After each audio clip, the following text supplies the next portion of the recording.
옆사람하고 인사하겠습니다. 반갑습니다. 자, 오늘은 그리스도인들의 삶의 이유와 목적이라는 주제로 말씀을 전하겠습니다. 오늘 우리가 읽은 본문은 짧은 말씀이지만은 사도 요한이 요한복음을 저술한 분명한 목적을 밝히고 있는 매우 중요한 말씀입니다.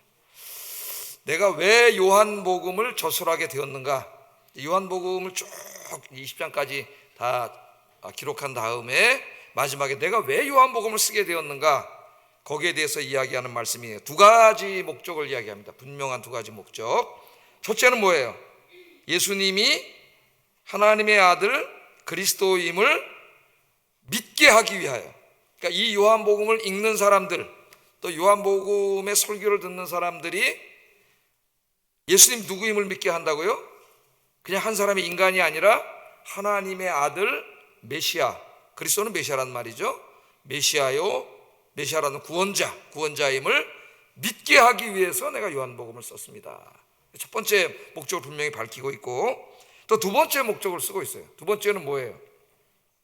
그 예수님을 믿음으로, 그 예수님의 믿음으로 그 공로 의지하여 영생을 얻게 하려고, 사람들에게 영생을 얻게 하려고 요한복음을 썼습니다. 그렇게 분명한 두 가지 목적을 기록하고 있습니다. 그러니까 요한을 보면은 이 사람이 어떤 인생을 사는가를 알 수가 있어요. 산만한 사람이 아니에요. 자기가 예수님 믿은 다음에, 예수님의 제자가 된 다음에 무엇을 위해 살다가 무엇을 위해 죽을 것인가가 분명한 사람입니다. 우리 그리스도인들은 제가 늘 말하지만은 내가 무엇을 위해 살다가 무엇을 위해 죽어야 하는가가 분명한 사람이 돼야 돼요. 산만한 사람이 되어서는 안 됩니다. 자, 요한복음에 보면은 많은 이야기들이 있습니다. 예수님이 설교하시고 가르치시고 전도하시는 이야기들이 많이 나와 있어요. 또 귀신을 쫓아내시고 병을 고치시는 이야기들이 여러 군데 나옵니다. 또 풍랑을 잔잔케 하시는 이야기도 나오고 오병이어의 기적을 일으키는 놀라운 이야기도 나옵니다.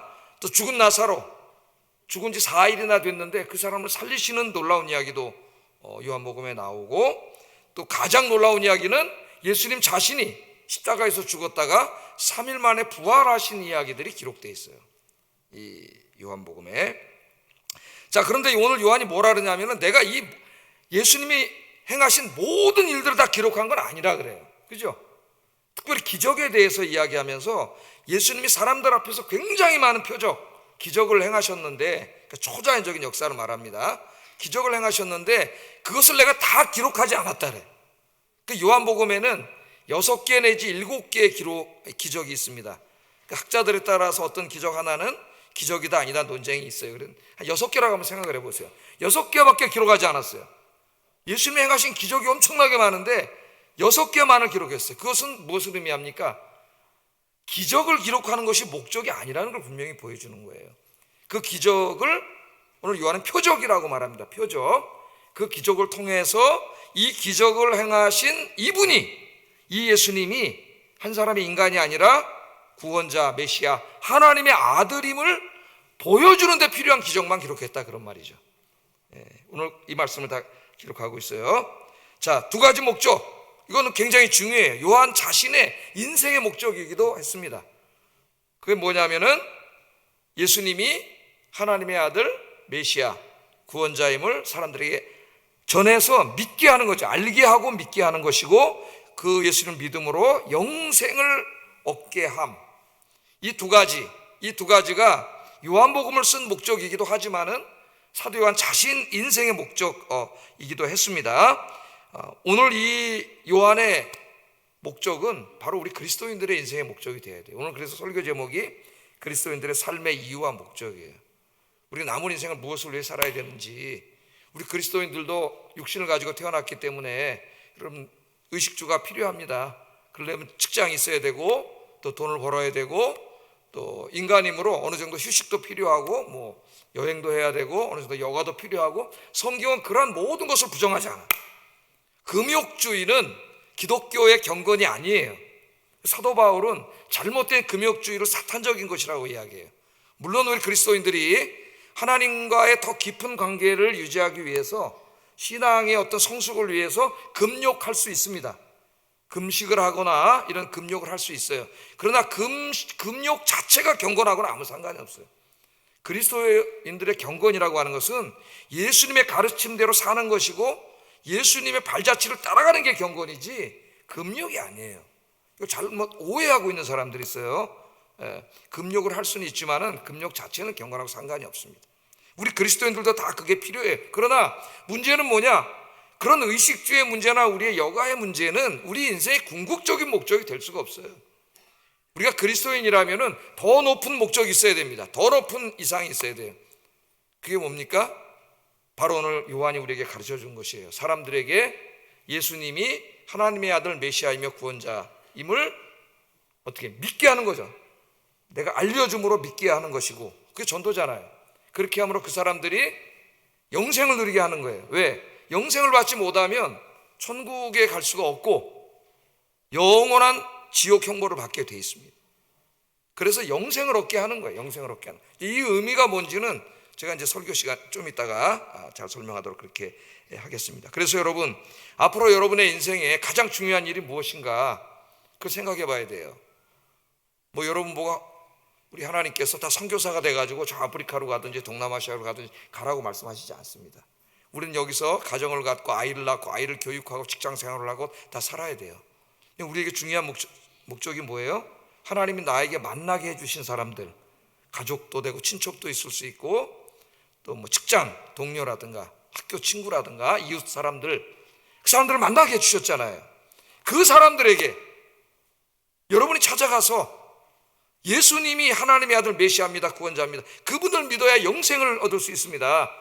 이 복음의 진리를 이야기할 수 있는 여러분 되시기를 주의 이름으로 축복합니다. 입으로 이야기해야 돼요. 우리가 이제 노방전도를 나가는데 노방전도는 간단하게 그냥 우리가 전도하는 거죠. 전도지를 나눠주면서 내용은 전도지에 있어요. 예수 믿고 행복하게 사세요, 이 정도지만은 정말 중요한 전도는 뭐예요? 사랑하는 사람들 만나서 내 입으로 이 복음의 진리를 이야기하는 것이죠. 우리가 이야기해 주지 않으면 알 수가 없어요. 저 사람들이 모르잖아요. 이야기하는 게 전도예요. 그래서 내일부터 가셔서 만나면 밥 한 그릇 사주시고 커피도 한 잔 사주시고 3분만 시간을 달라 그래서 이야기할 수 있기를 주의 이름으로 축복합니다. 오늘 설교는 다 했어요. 제가 오늘 본문 내용을 좀 자세히 주의를 좀 해보겠습니다. 자, 첫 번째, 사도 요한이 요한복음을 쓴 목적, 첫 번째 목적이 뭐냐? 31절 상반절 한번 읽어봅니다. 시작. 그리스도이심을 믿게 하려 함이라. 믿게 하려 함이라. 그러니까 요한복음을 쓴 목적이 사람들이 요한복음을 읽고 예수님이 하나님의 아들 메시아임을 알게 되고 믿게 되게 하기 위해서 내가 요한복음을 썼다. 그렇게 첫 번째 목적에 대해서 이야기하고 있습니다. 자, 예수님이 누구인가? 예수님에 대해서는 그 누구도 부정하지 않습니다.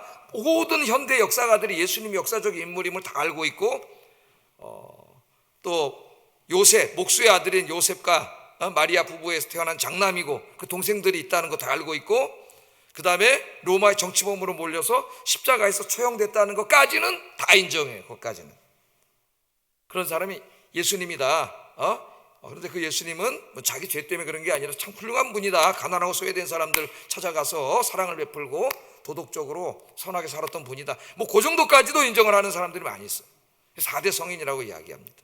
사람들이. 근데 그거 과연 예수님이 그런 면도 있지만은 그 예수님에 대해서 다 알까요? 가장 중요한 걸 알지 못하는 거죠. 그는 예수님 때나 그리고 2000년이 지난 지금이나 사람들이 예수님에 대해서 알지 못하고 있고 많이 오해하고 있습니다. 오해.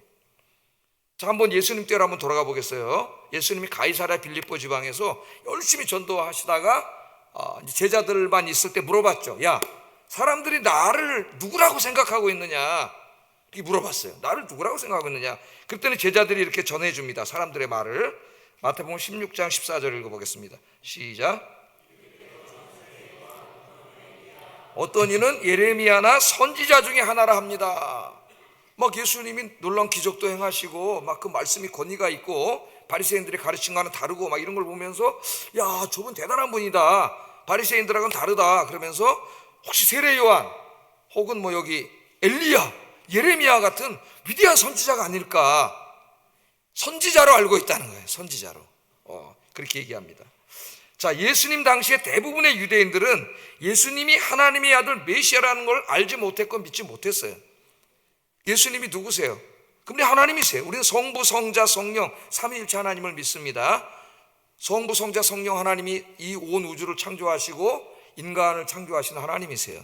근데 우리 인간이 죄를 짓고 사탄에게 속아서 죄를 짓고 하나님을 떠나왔습니다. 죄 짓고 살다가 멸망받아 지옥에 갈 인생이 됐어요. 근데 우리 하나님이 불쌍히 여기시고 우리 인간을 구원해 주시기로 작정을 하셨어요. 그래서 성자 하나님께서 우리 인간이 되셔서 오신 것이죠. 대속물이 되기 위해서. 인간이 태어나는 것과 똑같은 방식으로 한 여인의 몸을 빌어서 아기의 모습으로 이 땅에 오신 그분이 예수님이세요. 하나님이 오신 거예요. 그분이 하나님이신데 문제는 사람들이 아무도 모른다는 거예요. 아무도 모른다는 거예요. 그리고 오해를 하고 있습니다. 오해를. 자, 예수님 때나 지금이나 마찬가지예요. 예수님 때부터 지금에 이르기까지 예수님이 누군가에 대해서 계속해서 연구하고 있다 그랬죠. 제가 이 복음서를 가르칠 때 여러 번 이 말씀을 했습니다. 왜냐하면 앞으로 이 자유주의 신학이 이제 우리 교회로 뚫고 들어올 날이 멀지 않았어요. 지금 신학에서 머무르고 있는데 곧 들어올 거예요. 이제 하나하나 스물스물 들어오고 있습니다. 지금. 자, 계속 연구를 하고 있는데 예수님이 누군가에 대해서 계속 연구해 왔고 지금도 연구하고 있습니다. 기독교 2000년 신학의 역사는 기독론의 역사라고 할 수 있다 그랬죠. 다른 연구는 다 부차적인 거예요. 가장 중요한 신학적 연구는 기독론입니다. 예수님이 누구인가 2000년 동안 계속 연구되었습니다. 그런데 이제 최근에 와서 그 예수님을 연구하는 데 있어서 예수님을 어떻게 연구하냐면은 한 역사적인 인물을 연구하는 것과 같은 방식으로 연구를 해요. 역사적 예수 연구라 그래요. 신학자들이 역사적 예수 연구. 예를 들면 세종대왕에 대해서 우리가 연구를 하면은 세종대왕이 어떤 사람인가 무슨 일을 했는가 그걸 알려면 어떻게 돼요?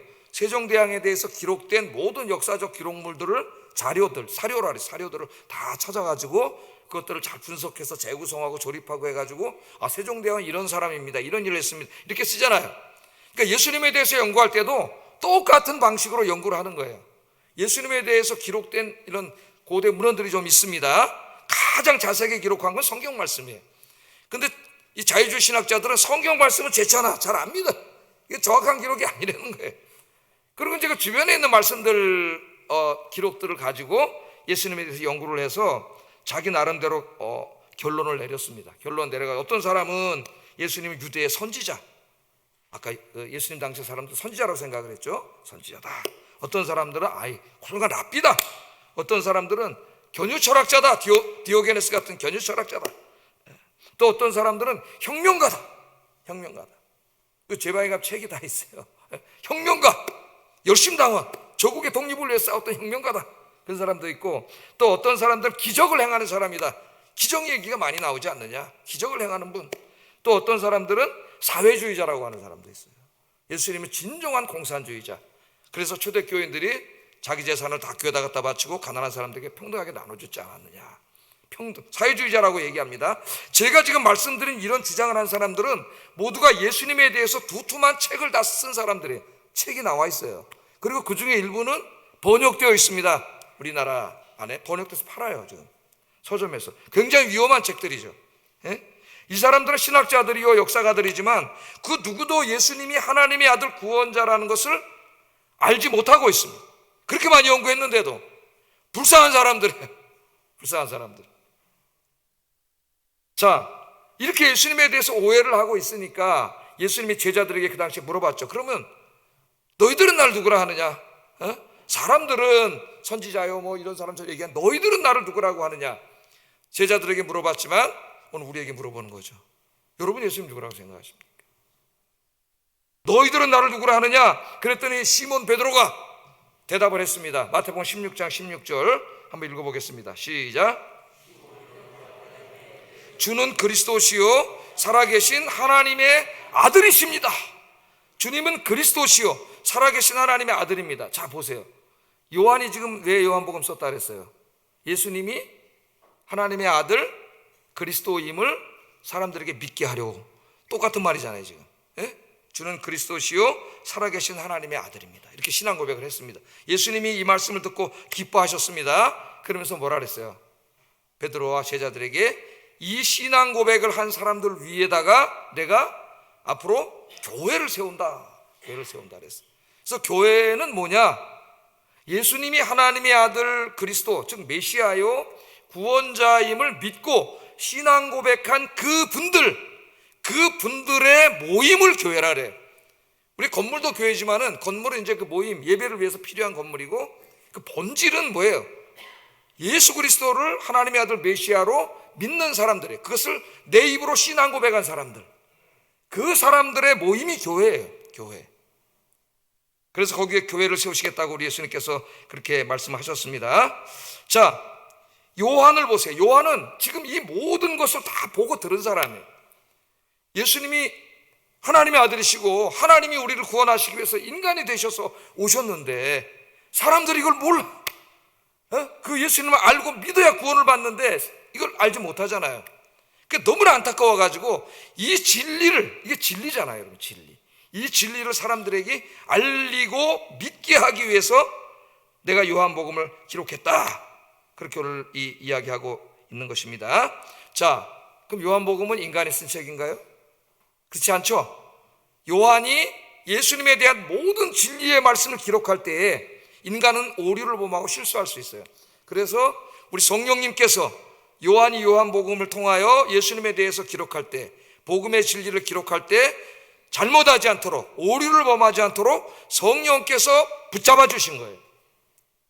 그래서 요한이 요한복음을 쓴 거예요. 그래서 요한복음은 요한이 썼지만은 궁극적으로는 누구의 말씀이에요? 하나님의 말씀이에요. 하나님의 말씀. 그래서 성경이 영감받아서 기록됐다. 우리는 그렇게 얘기하죠. 하나님의 영감으로 기록됐다. 그래서 이 요한복음이 기록되어 있습니다. 자, 우리가 이제 이 말씀을 읽으면서 요한의 말을 통해서 많은 기적이 있었지만은 6개밖에 기록하지 않은 것은 기적을 기록하는 게 목적이 아니에요.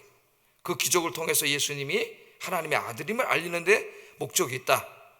그래서 오늘날 막 이 성경을 읽으면서 성경에 기적이 많이 나오는데 귀신 쫓아내고 병 고치고, 교회는 다 귀신 쫓아내고 병 고치고, 막 기독교인들도 귀신 쫓아내고 병 고치고, 이렇게 해야 된다는 것은 성경을 잘못 읽은 거예요. 성경을. 아시겠죠? 자, 몇 가지 한번 생각해 보겠습니다. 말씀에 예수님께서 벳세다 광야에서 오병이어의 기적을 일으켰어요. 떡 5개와 물고기 2마리로 성인 남자만 5,000명을 먹였습니다. 그러니까 아이들하고 여자분들까지 다 합치면 2만 명 정도는 된다고 보여져요. 떡 5개 하고 물고기 2마리로 2만 명을 먹였다? 도저히 인간으로서는 상상할 수조차 없는 예? 인간이 이렇게 할 수 없죠. 누군가 그런 일을 했다면 그분은 인간일 수가 없습니다. 근데 예수님께서 왜 그 일을 행하셨습니까? 예수님 누군지 모르잖아요. 기적을 행하는 데 목적이 있는 게 아니라 인간이 도저히 할 수 없는 기적을 행하심으로 예수님 스스로가 하나님의 아들 구원자임을 그들에게 알리는 것이고, 요한은 이것을 기록함으로 오늘 우리에게 알려주는 거예요. 또 예수님이 폭풍과 큰 파도를 말씀으로 꾸짖어서 잔잔케 하셨습니다. 인간이 그렇게 할 수 있을까요, 여러분? 막 허리케인이 막 불고 막 태풍이 부는데 폭풍아 잠잠하라, 제가 그러면 잠잠해질까요? 잠잠해지면 큰일 나겠죠. 인간은 도저히 그렇게 할 수가 없는 거예요. 그런데 그 폭풍이 잠잠해졌다면 그분은 그냥 인간일 수 없는 거죠. 그분이 바로 하나님이신 거죠. 하나님, 자연의 법칙을 만드신 하나님이심을 알려주기 위해서 기록한 거예요. 또 죽은 지 4일이 지난 사람, 그래서 썩은 냄새가 좀 막 나는 이 사람을 예수님께서 다시 살리셨어요. 나사로를. 인간이 죽은 지 4일 지난 사람, 우리 인간은 3일장 치루입니다. 4일 지난 사람 살릴 수 있어요? 예? 그 이야기를 기록한 것은, 그러니까 교회 죽은 사람들 데려다 살리라고 기록한 게 아니라 이 일을 행하신 분이 하나님이시라는 걸 알리기 위해서예요. 그래서 예수님이 살리셨고 요한복음에 이 일을 기록하게 하신 것이죠. 기적 중에 기적, 예수님이 진짜 하나님의 아들 메시아 구원자라는 것을 알리는 최고의 기적은 부활이에요. 부활. 예수님 스스로가 십자가에서 처참하게 죽으신 지 3일 만에 죽음의 권세를 깨뜨리고 다시 살아나셨습니다. 할렐루야. 사람은 다시 살아날 수가 없어요. 만일 예수님이 살아나지 않았다면 우리는 예수님이 메시아인지 도저히 알 수가 없습니다. 그죠? 예수님 당시에 가짜 메시아들이 많았어요. 그 아래 위에 예수님 살던 시대 좀 전이나 그 후에. 왜냐하면 그 당시 유대인들이 로마의 식민 통치를 받으면서 하나님의 아들 메시아가 이 땅에 오면은 군사를 모아가지고 로마랑 전쟁을 해서 로마를 무너뜨리고 이스라엘을 해방시켜 줄 거라고 믿었어요.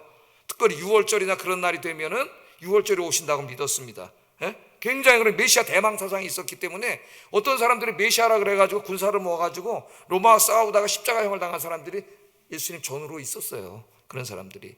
예? 자, 그러면 예수님도 지금 십자가에 죽잖아요. 정치범으로. 저 십자가에서 로마의 정치범으로 죽은 저분이 하나님의 아들 메시아의 구원자라는 걸 우리가 어떻게 알 수 있습니까, 여러분?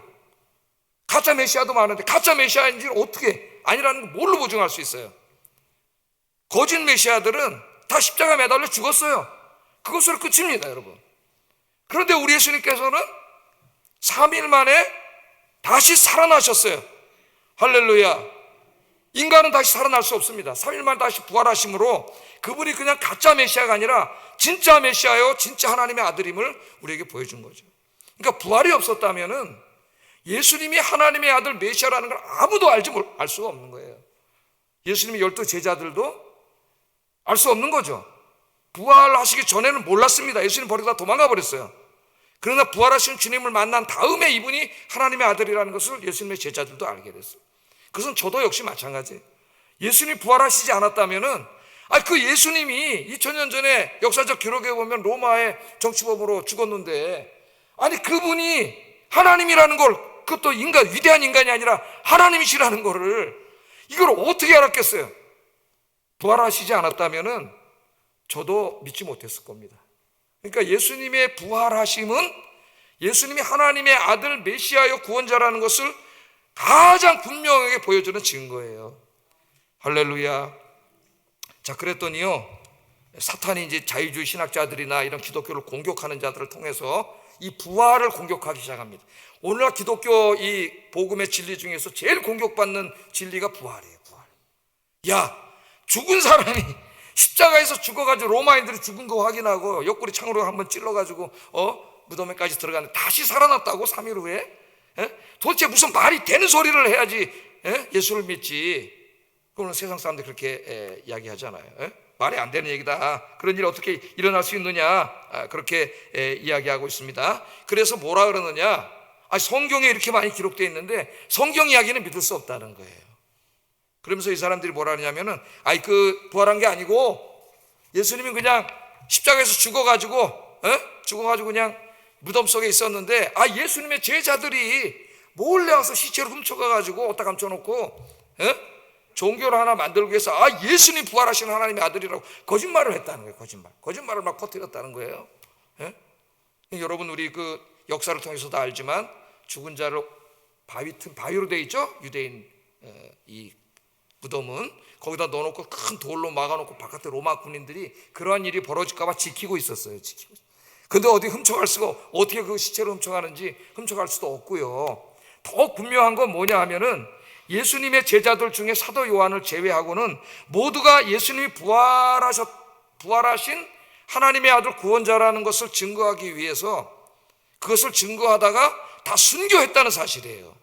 순교. 저 인도까지 가서 복음을 전하다가 에티오피아 이런 데까지 가서 복음을 전하다가 순교했다는 거예요. 뭘 전해요?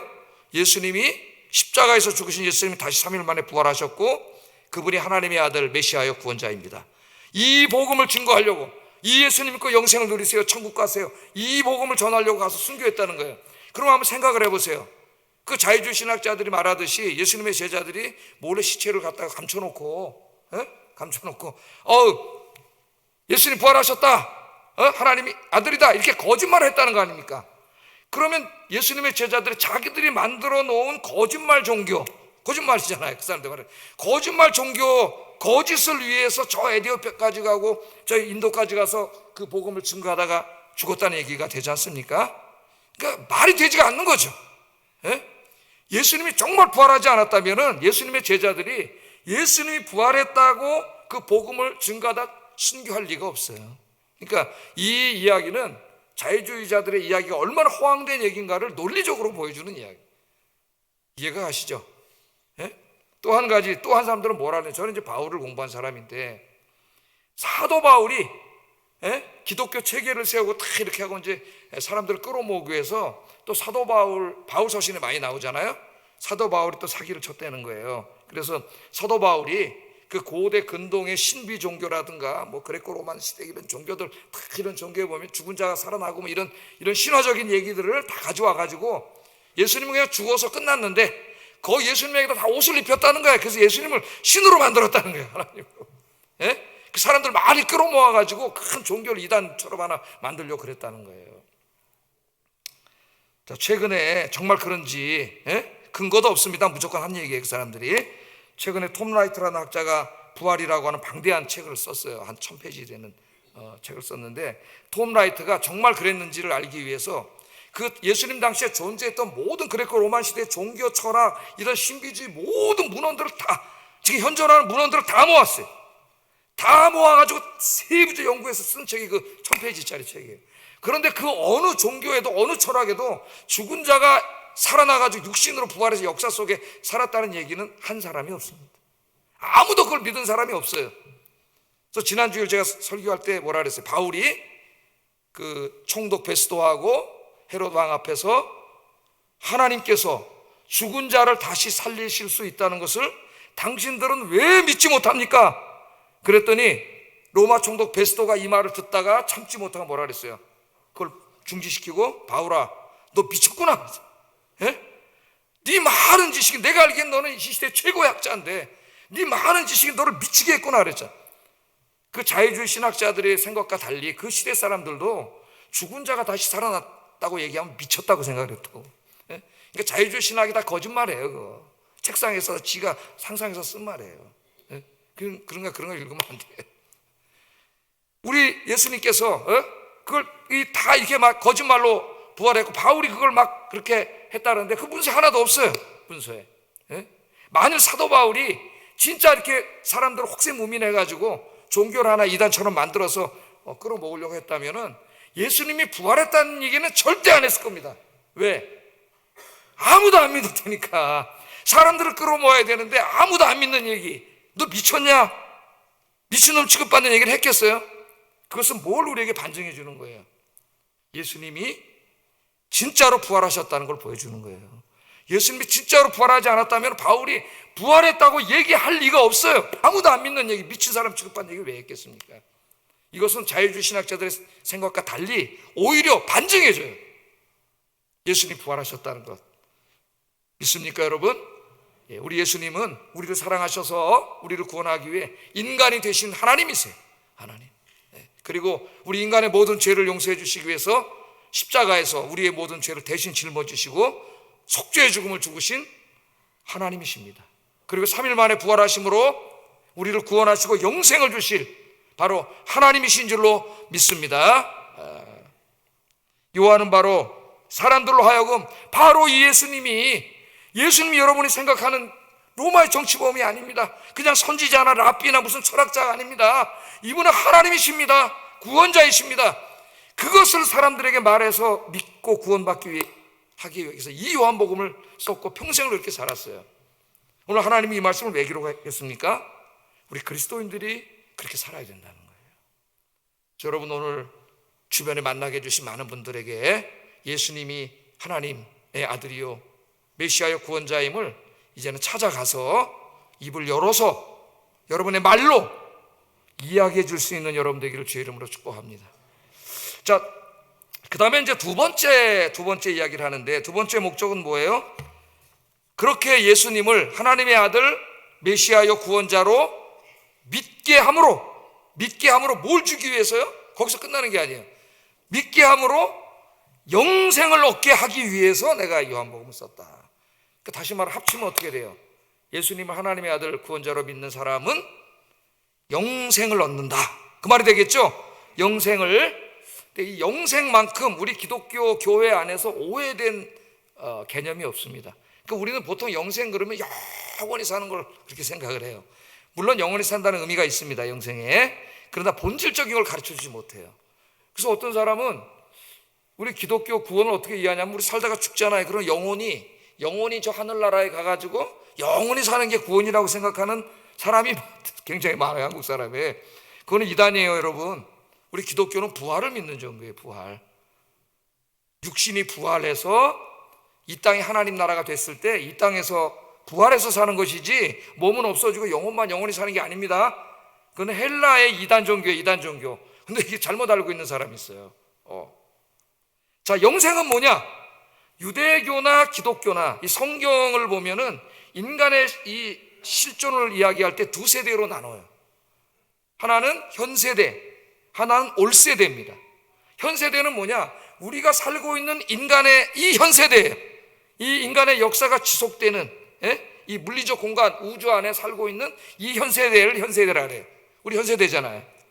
그런데 현세대만 있는 게 아니에요. 이 현세대는 우리 주님께서 재림하실 때에 이 죄악의 심판으로 어떻게 돼요?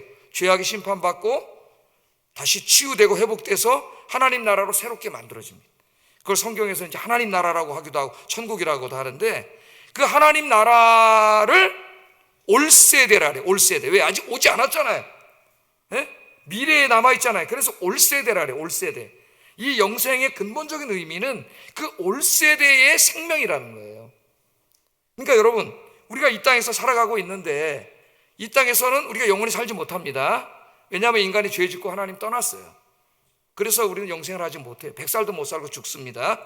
그 짧은 기간을 살면서도 온갖 죄악을 다 져요. 원죄를 가지고 태어났기 때문에 그 죄성이 우리 안에 있어요. 그래서 인간은 죄 질 수밖에 없어요. 죄 짓고 살다가 지옥 갈 인생이에요. 이 땅에 있는 이 현세대의 생명으로는 하나님 나라에 들어갈 수 없어요. 그래서 하나님 나라가 이 땅에 임했을 때 그 올세대죠. 거기에서 살려면 거기에 사는데 필요한 새 생명을 받아야 돼요. 그 새 생명을 우리 번역할 때 영생이라고 번역했어요. 영생. 그러다 보니까 이제 영생, 영어로는 eternal life 그러다 보니까 영원한 것만 생각하는 거예요. 그 본질적인 게 빠져 있는 거예요. 그 하나님 나라가 임했을 때에 이 생명은 못 들어갑니다. 그래서 그리스도인들도 육신의 죽음을 맞이해야 되는 거예요. 육신의 죽음, 이 생명은 못 들어가니까 육신의 죽음은 맞이하고 장례 치른 다음에 우리 예수님 재림하실 때 부활해서 새 생명을 얻죠. 새 생명, 새 몸, 부활의 몸. 그게 영생이에요. 영생. 그 몸을 받아야 하나님 나라에서 영원히 살 수 있는 거예요. 그래서 그리스도인들도 죽는 거예요. 교회가 장례식을 치르고. 그 영생이라는 건 바로 그겁니다. 그럼 그 영생을 누구에게 주셔요? 예수님을 믿는 사람에게 주시는 거죠. 예수님은 하나님의 아들 구원자로 믿는 자들에게 하나님이 영생을 주시는데 어떻게 주시느냐? 예수 믿는 사람들에게는 성령이 임하셔요. 그 성령이 바로 생명의 영이에요. 창세기에 보면 하나님께서 흙으로 사람을 빚으시고 이렇게 생기를 불어넣었잖아요. 그 생기가 히브리 말로 루하인데 그게 영이라는 의미가 있어요. 성령, 영도, 하나님의 영도 루하라 그래요. 생명을 주시는 거예요. 성령께서 영생을 주셔요. 그래서 예수 믿는 사람과 안 믿는 사람은 우리 육안으로 볼 때는 별 차이가 없어 보입니다. 오히려 어떨 때는 그 사람이 돈도 더 많고 좋은 집에서 살고 더 출세하고 그런 사람이 더 많죠. 차이가 없어 보여요. 그런데 엄청난 차이가 있는 거예요. 여러분들처럼 예수 믿고 구원받은 사람은 영생을 받은 사람이에요. 그 올세대 하나님 나라에서 사는 데 필요한 새 생명을 받은 사람들이에요. 보이지 않지만 성령께서 이미 주셨어요. 그래서 여러분들은 부활해서 새 생명을 가지고 그 나라에 살 수 있는 거예요. 그러나 예수 믿지 않는 사람은 이 영생이 없어요. 새 생명이. 그렇기 때문에 죽으면 어떻게 돼요? 믿지 않는 자도 부활합니다. 부활해서 하나님의 심판을 받아서 영생이 없으므로 천국의 축복에 참여하지 못해요. 그래서 영원한 형벌을 받게 돼 있는 거예요. 그러니까 영생은 굉장히 중요한 거죠. 우리 인생에 제일 중요한 건 이 생명보다 더 중요한 거죠. 이 생명은 잠깐이에요. 100년도 못 살고 죽습니다. 아무리 돈 많이 벌고 큰 집이면 뭐예요? 좀 있으면 죽어요. 가져가지 못해. 아무것도 못 가져가. 그러나 영원한 하나님 나라에서 영원히 살게 되는데, 영원한 하나님 나라에 들어가려면 영원한 생명, 새 생명을 받아야 돼요. 그 새 생명을 받으려면은 예수 그리스도를 하나님의 아들 메시아의 구원자로 믿어야 돼. 하나님은 다른 거 아무것도 요구하지 않으세요. 무슨 돈을 가져와라, 뭘 가져와라, 아니에요. 내가 내 죄를 인정하고 회개하고 예수님을 믿으면 하나님께서 성령을 통하여 이 영원한 생명을 주시는 줄로 믿습니다. 오늘 요한이 왜 내가 요한복음을 기록했느냐? 바로 이 예수님을 믿고 여러분들이 이 최고의 선물인 영생을 받게 하기 위함입니다. 이 안타까운 마음으로 예수님의 제자들과 바울도 예수님 모르는 사람들 저 땅끝까지 찾아가서 예수님을 전하고 증거한 거예요. 지금도 선교사님들이 저 땅끝까지 가서 전하고 우리 그리스도인들이 열심히 전도하는 거예요. 왜? 영생을 받지 못하면 하나님 나라에 들어갈 수가 없습니다. 영원한 형벌을 받게 돼 있어요. 그래서 여러분, 오늘부터 정말 여러분 사랑하는 사람들 있지 않습니까? 예? 여러분, 우리가 다 선교사가 될 필요도 없고 목사가 될 필요도 없어요. 여러분 아이들 키우고 직장생활 하시면서 여러분 돈도 벌고 우리 인간이 필요한, 육신에 필요한 일들도 다 하세요. 그러나 우리의 목표가 거기에서 끝나면 안 믿는 사람하고 차이가 없어요. 더 높은 우리 인생의 의미와 목적이 있습니다. 이 불쌍한 세상 사람들 생각하면서, 그 사람이 때로는 내 가족이에요. 예? 남편이고 아내일 수도 있고 자식일 수도 있고 부모일 수도 있고 내 친척일 수도 있고 내 친구, 직장 동료, 내가 만나는 동료들 얼마나 불쌍해요. 여러분, 예수님 여러분의 입으로 증거해서 다 영생을 누리게 만드는 여러분 되시기를 주의 이름으로 축복합니다. 기도하겠습니다. 말씀을 생각하면서 기도하겠습니다. 나의 남은 인생을 예수님이 하나님의 아들 메시아요 영생을 주는 분임을 알리며 살게 하소서. 내 입으로 말하게 하소서. 가서 내 친한 사람 밥이라도 사주면서 이야기하게 하소서. 기도하시고요. 두 번째, 나의 사랑하는 사람들을 찾아가서 영생을 주시는 예수님을 말함으로 그들도 영생을 누릴 수 있는 사람이 되게 하소서. 기도하시고, 특별히 여러분 하나님 앞에 전도하기로 작정해서 태신자들, 또 교구와 구역에 신앙을 잃어버린 낙신자들을 위해서 함께 기도하겠습니다. 사랑과 내가 충만하신 아버지 하나님, 감사합니다. 오늘 이 시간에 사도 요한이 요한복음을 다 기록한 이후에 내가 왜 이 요한복음을 저술하게 되었는지 그 두 가지 목적을 밝히는 것을 통해서 우리 인생의 의미와 목적이 어디에 있는지, 남은 인생을 어떤 일에 우리가 헌신하며 살아가야 되는지, 어떤 일이 우리 인생에 가장 가치 있는 일인지, 의미 있는 일인지 오늘 가르쳐 주신 거 감사합니다. 이제는 우리의 입을 열게 하여 주시옵소서. 이 영생을 누리지 못하여 지옥 형벌을 받게 돼 있는 우리 주변에 있는 많은 사랑하는 사람들, 내일부터 찾아가서 예수님이 하나님의 아들 메시아요 구원자임을 그들에게 알려주고 믿게 하고 영생을 누리게 할 수 있는 우리 아영교회 성도들이 되게 하여 주시옵소서. 특별히 하나님 앞에 전도하고자 이름을 올려드렸습니다. 그 태신자들 다 주님 전에 데려나오게 하시고, 또 구역의 낙신자들 신방에서 다 하나님 앞에 데려나올 수 있도록 하나님께서 인도해 주시옵소서. 예수님 이름으로 기도드립니다. 아멘.